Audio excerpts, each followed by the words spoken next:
하나님의 은혜 가운데 살고 있는 저와 여러분, 성도에게 어느 순간 알게 모르게 신앙의 슬럼프가 찾아올 때가 있습니다. 그 원인도 그 환경도 참 다양하게 옵니다. 시험과 환난으로 인하여 우리에게 슬럼프가 올 때가 있습니다. 또는 하는 일이 너무 잘 돼서 너무 평범해서 슬럼프가 올 때가 있습니다. 믿음의 가문에서 태어난 사람이라고 하더라도 옵니다. 불신 가정에서 처음으로 예수 믿는 사람에게도 예외 없이 그러한 신앙의 위기는 찾아옵니다. 이러한 신앙의 슬럼프에는 찬송을 불러도 마음에 감격이 없습니다. 예전에는 하루에도 12번씩 더 부르며 몇 번씩 불러도 눈에 눈물이 흐르고 그 구절 하나하나에 은혜를 받던 시간이었습니다. 바로 그 찬송임에도 지금은 아무리 불러도 어떠한 은혜도 우리에게 없습니다. 그저 입술로 곡조와 가사를 그냥 흥얼거릴 뿐입니다. 옛날에는 강단에서 선포되는 그 설교 말씀 한마디 한마디가 마치 좌우의 나리선검처럼 내 영혼과 그 마음을 쪼개고 심령을 뜨겁게 만들어서 매일매일 그 말씀이 명하는 대로 실천하려고 또 열심히 살아가는 믿음의 용사였습니다. 그렇게 살아가는 자신을 기뻐하며 감사하는 그런 성도였는데, 지금은 강단에서 선포되는 설교에도 별 감흥이 없습니다. 그저 성경에 나와 있는 말씀이고 다 아는 내용일 뿐입니다. 그러니 예배 시간에 다른 생각이나 하고 언제 끝나는지, 이거 끝나면 뭐 할지에 대해서만 신경을 쓰게 되는 것입니다. 혹시 여러분 지금 그렇습니까? 여러분에게 신앙의 슬럼프, 위기가 찾아온 것입니다.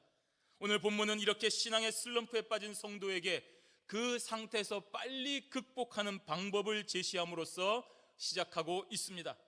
그것은 바로 신앙의 전성기를 기억하라는 것입니다. 히브리서를 읽게 되는 독자들은 분명하게 예수 그리스도가 누구이신지 잘 알고 있는 사람들이었습니다. 예수 그리스도라는 분명한 진리를 알고 있는 사람이었습니다. 빛이신 예수님을 체험한 사람이었습니다.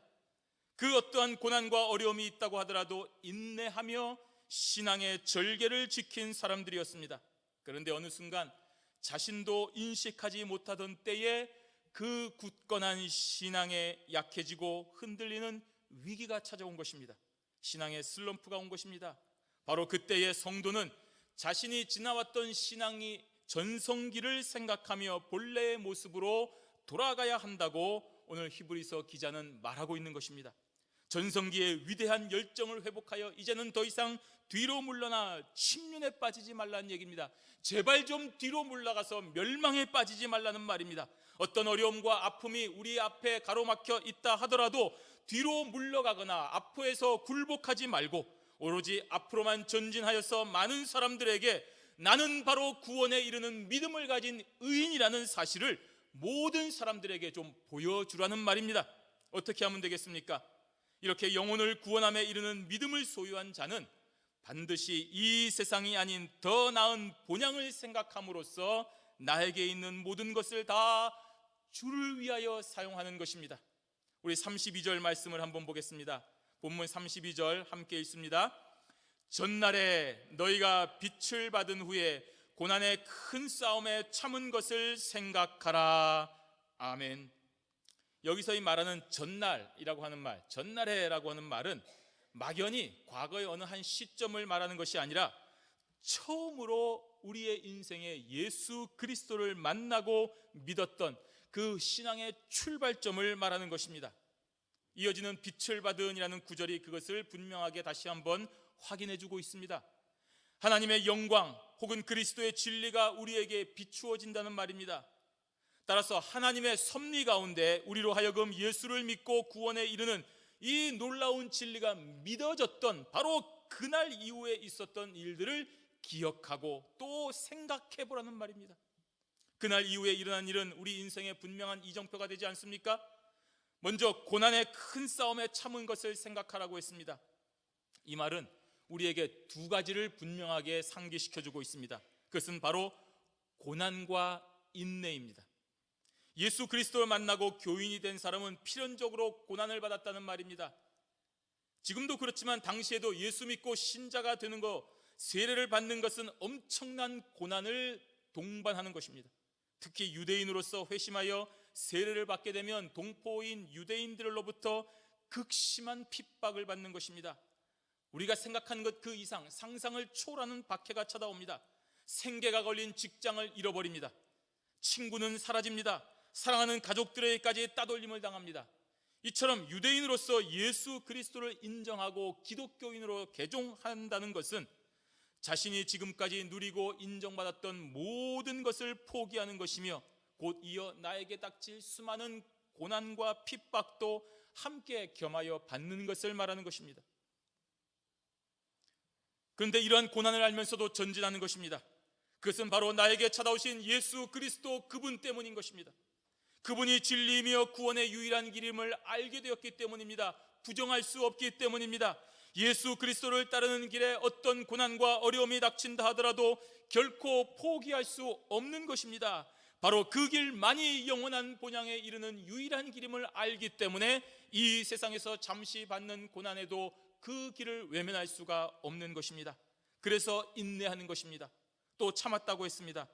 예수를 믿고 고난에 참여한 신자들이 그 고난을 전혀 두려워하지 않았음을 생각하라는 것입니다. 예수 그리스도가 진리요 구원임을 확실하게 믿었기 때문에 그러한 성도로서의 삶에 필연적으로 닥칠 이 고난이 두려워서 진리이신 예수 그리스도를 내 입으로 내 행동으로 부인하지 않았다는 말입니다. 오히려 더욱더 담대하게 자신에게 있는 모든 종류의 안락함이나 권리를 다 내어버리고 포기하면서도 그 신앙, 예수 그리스도가 나의 구주시라는 신앙을 유지하는 용기 있는 자가 바로 너의 삶이었다는 것을 기억하라는 것입니다. 히브리서 기자는 이제 계속하여 그러한 신앙의 승리한 사례들을 아주 구체적으로 하나씩 제시하면서 이 글을 대하는 독자들로 하여금 현재 네가 가지고 있는 신앙의 위기에서 빨리 벗어나야 된다라고 얘기하는 것입니다. 33절을 보십시오. 혹 비방과 환난으로서 사람에게 구경거리가 되고 혹 이런 형편에 있는 자들로 사귀는 자 되었으니 라고 말하고 있습니다. 구경거리가 되었다고 했습니다. 여러분, 사람이 가장 비참하고 자존심 상할 때가 무엇입니까? 다른 사람들의 구경거리가 될 때가 아니겠습니까? 여러분이 동물원에 그 갇힌 동물처럼 구경거리가 된다고 생각해 보십시오. 아우, 저 집 좀 봐라, 저 사람의 인생 좀 봐라, 저기 자녀들을 좀 봐라 하는 손가락질 당하며 구경거리가 되는 것을 한번 상상을 해 보십시오.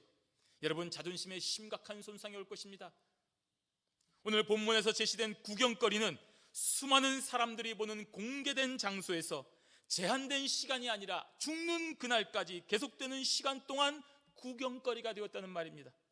비방과 환난으로서 구경거리가 되었습니다. 비방이 무엇을 말합니까? 모든 인격을 모독하는 행위를 말하는 것이 아닙니까? 말로써 우리를 모독합니다. 창피를 줍니다. 인간으로서 생각할 수 있는 모든 방법들을 총동원하여 우리에게 모욕을 가하고 있습니다. 이러한 비방은 내 잘못 때문에, 내가 잘못해서 비방을 받는다 하더라도 참 부끄럽고 수치스럽습니다. 그런데 나의 허물이 아닌 단지 예수 그리스도를 구주라고 고백했다고 하는 예수 그리스도를 믿는 신앙 때문에 받는 모욕이 아닙니까? 그러니 더 견디기 힘든 것입니까? 내가 왜 예수 믿는 것 때문에 이러한 모욕을 받아야 되는가?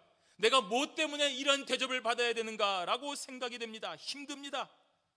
그리고 그러한 모욕에도 불구하고 계속하여 내가 견뎌내기 때문에 더더욱 구경거리가 되는 것입니다. 야, 저거 봐라, 저 참 정신병자 같다. 이 정도로 모욕을 받았으면 포기할 법도 한데, 이렇게 고난과 핍박 가운데서 손가락질 당하면 좀 포기할 만도 한데 저렇게 계속 버티고 있네. 저거 이상한 녀석들이다.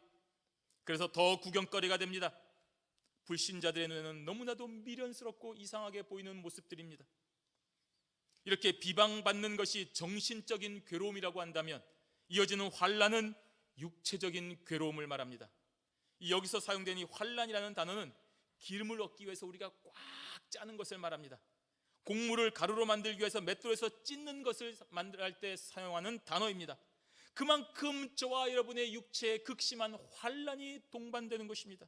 이러한 환난으로 인하여 그리스도인들은 또 구경거리가 됩니다. 남의 괴로움을 보고 즐기는 사람들 앞에서 구경거리가 되는 것입니다. 나의 문제입니까? 내 자신의 문제가 아닌 예수 믿는 신앙 때문에 육체적인 괴로움을 당했던 그때를 생각하라는 말입니다. 그리고 그러한 육체적인 괴로움을 참는 것으로 인해서 오히려 구경거리가 되었던 그 아픈 경험을 지금 한번 생각해 보라는 말입니다. 여러분, 생각해 보시기를 바랍니다. 여러분이 처음 예수 믿고 그 기쁨으로 충만해서 어떠한 고난에도 불구하고 새벽을 깨우고 기도하고 말씀 가운데 충만한 신앙생활을 했던 바로 그때를 여러분 지금 생각해 보시란 말입니다. 그런 극심한 고난을 당하면서도 여러분 좌절하지 않았습니다. 분노하지 않았습니다. 오히려 선으로 악을 이겼습니다. 바로 그때를 생각하라는 말입니다. 그리고 그렇게 구경거리가 된 다른 그리스도인들과 함께 세상이 줄 수 없는 사랑의 교제를 서로 나누고 격려했던 그때를 기억하라는 말입니다. 계속하여 34절에 이렇게 말하고 있습니다. 너희가 갇힌 자를 동정하고 너희 산업을 빼앗기는 것도 기쁘게 당한 것은 더 낮고 영구한 산업이 있는 줄 알미라. 아멘. 예수 그리스도 믿는다는 신앙의 이유로 단지 그 이유 하나만으로 갇힌 자를 돌아보았던 것을 기억하라고 했습니다. 성도들은 갇힌 자들이 당한 고난과 자신의 상황을 스스로 동일하게 여겼습니다. 나는 밖에 있고 너는 감옥 안에 있기 때문에 너는 힘들겠구나 라고 끝나는 것이 아니라 거기에 갇혀 있는 그 사람의 처지가 바로 내가 갇혀 있는 것과 똑같은 감정을 느꼈다는 것입니다. 이 동정하여라는 말은 단순히 자유인으로서 갇힌 자를 불쌍하게 여겼던 그런 정도를 말하는 것이 아니라 나도 마땅히 그 자리에 있었어야 된다는 그 심정으로 그 사람을 기억하고 함께 느끼는 것을 말하는 것입니다. 웃는 자와 함께 웃고 우는 자와 함께 울라는 바로 그 심정으로 이렇게 함께 느낀 것입니다. 그래서 갇힌 동료들을 부지런히 방문했습니다. 격려했습니다. 위로했습니다. 필요한 것 다 채워주었습니다. 하지만 바로 이러한 이유 때문에 그 이유 때문에 자신이 그리스도인이라는 사실을 발각되어서 자신이 소유하고 있던 모든 것을 강제적으로 몰수당하고 그렇게 갇힌 자가 되었습니다. 하지만 당시 그리스도인들은 이러한 모든 것을 기쁨으로 감당했습니다. 함께 회사를 공동으로 창업해서 일하다가 한 사람이 혹시라도 실수하여 감옥에 가면 남아있는 사람이 그 온갖 수단을 다 동원하여 그거 자기 것으로 만들려고 하는 이러한 현실에 자신과 전혀 관련이 없는 사람을 위하여 동정하여 물심양면으로 그 사람을 돌아보다가 자신이 가지고 있는 것을 모든 것을 빼앗겼는데도 오히려 기뻐하였다는 말입니다. 도대체 어떻게 이런 일이 가능하겠습니까? 간도 쓸개도 없는 사람이어서 그렇습니까? 아니면 뭔가 좀 모자란 사람이어서 그렇습니까? 오늘 히브리서 기자는 분명한 대답을 해주고 있습니다. 더 낮고 영구한 산업이 있는 줄을 알기 때문이라고 하는 것입니다. 그리스도인들은 그들의 소망이 이 땅에 있지 아니하고 하늘에 있다는 것을 알기 때문이라는 말입니다. 비록 현재 잠시 이 세상에 있지만 이건 언젠가 끝나는 나그네 길임을 알고 있다는 것입니다. 나는 이곳에 사는 사람이 아니라 잠시 머무는 곳이요 지나는 길임을 알고 있기 때문에 곧 없어질 그 세상의 재물일로 인하여 아파하거나 그것 때문에 정신을 놓아서 어떻게 살 것인가 그렇게 괴로워하지 않는다는 것입니다. 그리고 그렇게 인내하면 반드시 큰 상이 있다는 것입니다. 35절에 그러므로 너희 담대함을 버리지 말라 이것이 큰 상을 얻느니라고 했습니다. 이 담대함이라고 하는 것은 진리이신 그리스도 안에서 믿음을 지키고 있을 때에, 믿음 가운데 거할 때에 천국에서 보답받는다는 확신을 말하는 것입니다. 여러분, 이것이 바로 성도에게 요구되는 것입니다. 하나님은 자신의 백성들에게 이 세상을 뒤엎어버릴 능력을 요구하지 않습니다. 무슨 도덕적이고 윤리적이고 완전한 삶, 고결한 삶을 우리에게 살기를 요구하지 않습니다. 하나님께서는 자기 백성에게 요구하시는 것은 바로 단 하나, 하나님께 대한 확신만을 요구하는 것입니다. 너희들이 무슨 짓을 해도, 너희들이 무슨 삶을 살아도, 너희들이 어떠한 고난과 핍박 가운데 있다 하더라도 하나님께서 너와 여러분들을 구원하셔서 천국에서 영생한 삶을 살게 하실 것이라는 이 사실만큼은 분명히 확신하라는 것을 요구하고 있는 것입니다. 그 확신은 어떠한 고난에서도 하나님을 바라보는 것입니다. 어떠한 핍박에서도 하나님 앞에 하나님께서 함께 하십니다 하는 것을 믿는 것을 말하는 것입니다. 성도는 바로 이러한 확신을 잃어버리지 않는다면, 이러한 확신을 던져버리지 않는다면 큰 상을 얻는 것입니다. 여기서 이 큰 상은 생명의 면류관을 말하는 것입니다. 무슨 큰 상이라고 해서 이 땅에서 무슨 큰 기업을 주고 무슨 재벌이 되게 하는 것입니까? 아닙니다. 그거 곧 없어집니다. 지진이 나면 다 사라지는 것입니다. 이 땅이 사라지면 다 없어지는 것입니다. 저기 있는 원자력 발전소 터지면 다 끝나는 것입니다. 여러분, 제발 좀 우리가 올바르게 생각을 해야 되는 것입니다. 중요한 것은 없어질 세상의 재물이나 잠시 효력이 있는 명예와 권력을 지키기 위하여 신앙을 저버리는 어리석은 자가 되지 말고 오로지 진리이신 하나님에 대한 확신, 하나님이 나의 구주가 되신다는 이 확신만을 가지고 기쁘게 살아가는 영혼을 구원함에 이르는 믿음을 가진 성도들이 되시기를 바랍니다. 두 번째는 영혼을 구원함에 이르는 믿음을 소유한 사람이라고 한다면 마땅히 받은 사명을 완수함으로써 약속을 기다리며 인내하는 사람이 되는 것입니다. 인내가 무엇입니까? 내가 원하는 목적을 이루기까지 참고 또 참고 또 참는 것을 말합니다. 조금 하다가 힘들면 아유 이건 안 되는가 보다, 아유 내가 그거 안 먹고 말지, 내가 안 쓰고 말지 포기하거나 야 이거는 내 스타일이 아니다, 내 인생의 가치관하고 맞지 않는다 라고 해서 그만두는 것은 인내하는 자가 아닙니다. 현대를 살아가는 저와 여러분 신앙인도 그렇습니다. 주님과 함께 말씀을 보기로 작정을 했습니다. 기도하는 생활 하기로 결심했습니다. 그런데 여러 가지 이유로 그만두기도 합니다. 육의 양식은 그렇게 찾아가면서 먹고 거르지 않으면서도 영의 양식은 자꾸만 건너뛰고 다이어트하기에 바쁩니다. 사랑하는 사람이나 친구들과는 아무리 바쁘고 힘들어도 만나고 대화하고 좋은 데 가면서도 정작 살아계신 하나님과 대화하는 기도 시간은 바쁘고 힘들고 피곤하다는 이유로 그냥 넘겨버립니다. 하나님께서 다 아시고 이해해 주실 것이라고 넘어갑니다. 이것이 다 우리에게 인내가 없기 때문인 것입니다. 중간에 포기하기 때문인 것입니다. 하나님께 대한 확신이 없기 때문입니다. 36절 보십시오.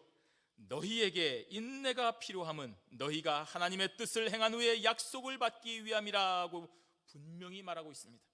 여기서 인내라는 단어는 자신이 확신하고 있는 상태에 견고하게 머물러 있는 것을 의미합니다. 여러분 힘듭니다.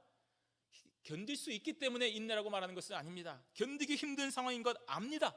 여러분이 얼마나 피곤하고 힘든 삶을 살고 있는지 알고 있습니다. 여러분 다 압니다. 그럼에도 불구하고 그 상태에서 머물러 있어야 됩니다. 인내해야 됩니다. 그것이 바로 인내입니다. 아무리 견디기 힘든 상황들이 압박해와도 도망가지 말아야 됩니다. 머물러 있어야 됩니다. 이러한 인내는 신앙인으로 이 세상에서 잠시 살아야 하는 성도에게 반드시 요구되는 것입니다. 왜냐하면 하나님께서 약속하신 것을 받기 위해서 그렇습니다. 이 약속은 천국에서 영원히 사는 영생의 약속입니다. 곧 다가올 그리스도의 재림으로 이루어지는 영원한 삶을 말하는 것입니다. 예수 그리스도가 다시 오실 때까지 인내해야 되는 것입니다. 그 약속은 원래 우리의 것입니다. 원래 주기로 약속한 것입니다. 성도가 인내하고 기다렸기 때문에 야, 너 잘 참았구나. 다른 사람 다 도망가고 다른 사람 다 나를 부인하고 살아갔는데 너는 그대로 남아있구나. 내가 너한테 줄 것이 있다. 바로 영생이다. 아닙니다. 원래 예정이 없던 것을 갑자기 만들어서 주는 것이 아니라 창세 전부터 원래 우리에게 주어지기로 예정되어 있는 것을 약속으로 받는다는 말입니다. 그때까지 성도에게 인내가 필요한 것입니다.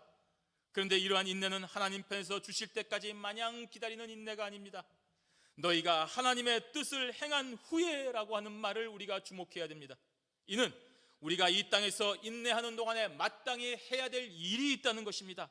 하나님께서 약속하신 것을 성도인 우리가 받기까지 우리 편에서 해야 될 사명이 있는 것입니다. 그 사명이 무엇입니까? 하나님께서 우리에게 주시는 영생이 있다는 그 약속에 대한 확신을 가지고 이 세상에서 하나님의 뜻을 행하면서 사는 것입니다. 여러분, 약속을 받은 자는 그 약속을 믿고 그 약속을 받기까지 이곳에서 하나님의 뜻 가운데서 행하는 삶을 살아야 된다는 말입니다. 바로 그렇게 하나님의 뜻을 행할 때에 우리 앞에 온갖 종류의 시험과 환난을 당하기도 합니다. 그러면서 넘어질 때도 있습니다. 회의에 빠질 때도 있습니다. 때로는 하나님을 의심하고 싶을 때도 있습니다. 하지만 그럴 때에 우리 하나님께서 약속하신 것을 굳게 믿는 담대함이 있어야 됩니다. 그러한 담대함으로 환난과 시험에도 인내하며 계속하여 하나님의 뜻을 행할 때에 우리는 더욱더 굳센 믿음 가운데 거하게 되는 것입니다. 그러므로 성도는 가정에서, 교회에서, 직장에서, 또 학교와 사회에서 이러한 믿음과 확신 가운데 주어진 일을 끝까지 잘 감당해야 됩니다. 여러분, 중간에 포기하시면 안 됩니다. 하나님을 믿는 믿음으로 인내하고 확신 가운데 가면 반드시 그 약속하신 것을 주십니다. 그때까지 인내하셔야 됩니다. 여러분의 생명이 사라지는 그 순간까지 인내하셔야 된다는 말입니다. 아유, 내가 어떻게 그걸 할 수 있습니까? 예, 여러분들은 할 수 없습니다. 그러나 여러분이 함께 하시는 하나님이 힘을 주시고 지혜를 주시고 용기를 주시니 그 하나님을 믿는 확신만 가지고 계시면 인내할 수가 있다는 말입니다. 그렇다고 하나님께서 우리에게 뭐 천년만년 기다려고 하십니까? 잠깐이면 됩니다. 그 시간 동안에 내가 할 일을 제대로 한다면 기다리는 것조차도 느낄 수 없는 시간입니다. 그러니 사실 인내할 필요도 어떻게 보면 없습니다. 오늘 37절에 분명히 말씀하시기를 잠깐 후면 오실 리가 오시리니 지체하지 아니하리라. 하나님께서 말씀하신 것입니다. 하나님이 우리를 괴롭히려고 애타게 하시려고 지금까지 기다리게 하시는 것입니까? 다시 오신다고 했는데 2000년이 지나는 동안 아직도 안 오셨습니다. 앞으로도 오신다는 보장이 없지 않습니까? 정말 주님이 오시기는 오시는 것입니까? 그렇게 우리를 괴롭히십니까? 하나님이 그런 분이시겠습니까? 여러분은 여러분의 자녀에게 그러십니까? 야, 너 이번에 시험에 공부 잘하면 내가 너 원하는 거 주겠다 약속했으면서도 그 상으로 나갈 돈이 아까워서 자녀가 공부 못하기를 바라는 부모이십니까? 그런 부모는 없지 않습니까? 공부 잘하기만 하면 원하는 대로 지금 당장 빚을 내서라도 약속한 것을 주고자 하는 사람이 부모의 마음이 아니겠습니까? 따라서 2000년 전부터 지금까지 예수님께서 이 땅에 오지 않는 것은 우리를 애타게 하기 위함이 아니라 바로 아직 우리가 준비되지 않았기 때문에 오실 수가 없는 것입니다. 지체하지 아니하리라 하고 했습니다. 주님은 오시기 위하여 모든 준비를 다 하시고 지금 기다리고 계시는 것입니다. 우리 쪽에서 준비가 끝나면 지체하지 아니하고 오십니다. 그래서 지금 이 순간 참으로 애타는 것은 우리가 아니라 바로 예수 그리스도이십니다. 이것이 부모의 마음입니다. 그러므로 이 시간 동안에 혹시라도 예수님을 의심하시거나 하나님의 약속을 믿지 못하여 멸망길로 가지 말아야 됩니다. 2000년 전에 안 오신 분이 오늘 오시겠냐? 무슨 소리냐? 우리는 그냥 먹고 마시라, 이 세상을 즐기자, 이러한 삶을 살면 안 되는 것입니다. 그래서 38절과 39절에서 강조하는 히브리서 기자의 포인트는 바로 뒤로 물러가지 말라는 것입니다. 우리 38절과 39절 말씀 함께 읽도록 하겠습니다. 오직 나의 의인은 믿음으로 말미암아 살리라. 또한 뒤로 물러가면 내 마음이 저를 기뻐하지 아니하리라 하셨느니라. 우리는 뒤로 물러가 침륜에 빠질 자가 아니요 오직 영혼을 구원함에 이르는 믿음을 가진 자니라. 아멘. 뒤로 물러간 사람은 어떤 사람입니까? 확신이 없는 사람입니다. 믿음이 없는 사람입니다. 내 앞에 있는 적에 대하여 반드시 승리한다는 믿음이 없기 때문에 도망갈 구석을 찾는 것입니다. 야, 다 죽었다, 우리 졌다, 이제는 포로 잡히기 전에 나라도 살자, 도망가는 사람입니다. 우리는 분명 믿음으로 사는 의인들입니다. 지체하지 아니하고 오시겠다는 예수 그리스도의 약속을 굳게 믿으며 지금 주어진 현실의 시험과 고난을 능히 이겨내야 하는 사람들입니다. 그런데 그 약속에 대하여 의심하고 끝까지 인내하는 믿음이 없어 결국에 뒤로 물러가게 되면 하나님께서 기뻐하지 아니하신다는 것입니다. 오늘 이 시간에 하나님께서 저와 여러분들에게 말씀하고 계십니다. 확신 가운데 거하십시오. 확신 가운데 이 믿음 붙잡으십시오. 여러분, 하나님이 다시 오시는 것 분명히 기억하시기를 바랍니다. 여러분의 과정에서, 직장에서 여러 가지 시험과 환란이 있지만 여러분 절대로 뒤로 물러나시면 안 되는 것입니다. 하나님을 믿는 믿음이 없어서 만약에 뒤로 물러가신다고 한다면 반드시 침륜에 빠지는 것입니다. 이 침륜, 멸망, 파괴, 몰락입니다. 믿음으로 전진하는 자는 하나님의 약속하신 영생을 반드시 얻지만 믿음이 없어 뒤로 물러가는 자는 영원한 파멸에 처하게 되는 것입니다. 그러나 히브리서 기자는 분명히 말하기를 우리는 그렇게 침륜에 빠질 자가 아니라 영혼을 구원함에 이르는 믿음을 가진 자라고 분명히 선언하고 있습니다. 그러므로 성도는 눈앞에 있는 어려운 시험과 고난을 통하여 뒤로 물러나 침륜에 빠지는 자가 아니라 그러한 시험을 통하여 더욱 확신 가운데 인내하며 하나님만 바라봄으로써 약속하신 구원을 받는 하나님의 백성인 것입니다. 물론 여러분, 지금 현재 성도에게 닥쳐온 핍박이나 고난을 면하기 위하여 그리스도에게서 떠나는 것은 일시적으로 몸의 괴로움을 면할 수가 있습니다. 교회 안 나오면 더 잘 될 수 있습니다. 더 즐거운 생활 누릴 수 있습니다. 더 행복한 생활 누릴 수 있습니다. 그러나 궁극적으로는 영혼을 망하게 하는 것이기 때문에 최악의 선택이 되는 것입니다. 하지만 우리가 분명히 기억해야 될 것은 몸은 죽여도 영혼은 죽이지 못하는 인생들이 아니라 몸과 영혼을 능히 멸하시는 하나님을 두려워하라는 바로 예수님의 말씀을 기억하셔야 됩니다. 그러므로 이 시간 나에게 있는 모든 것을 하나님을 위하여 사용하시기를 바랍니다. 여러분의 가정을 위하여 사용하지 마십시오.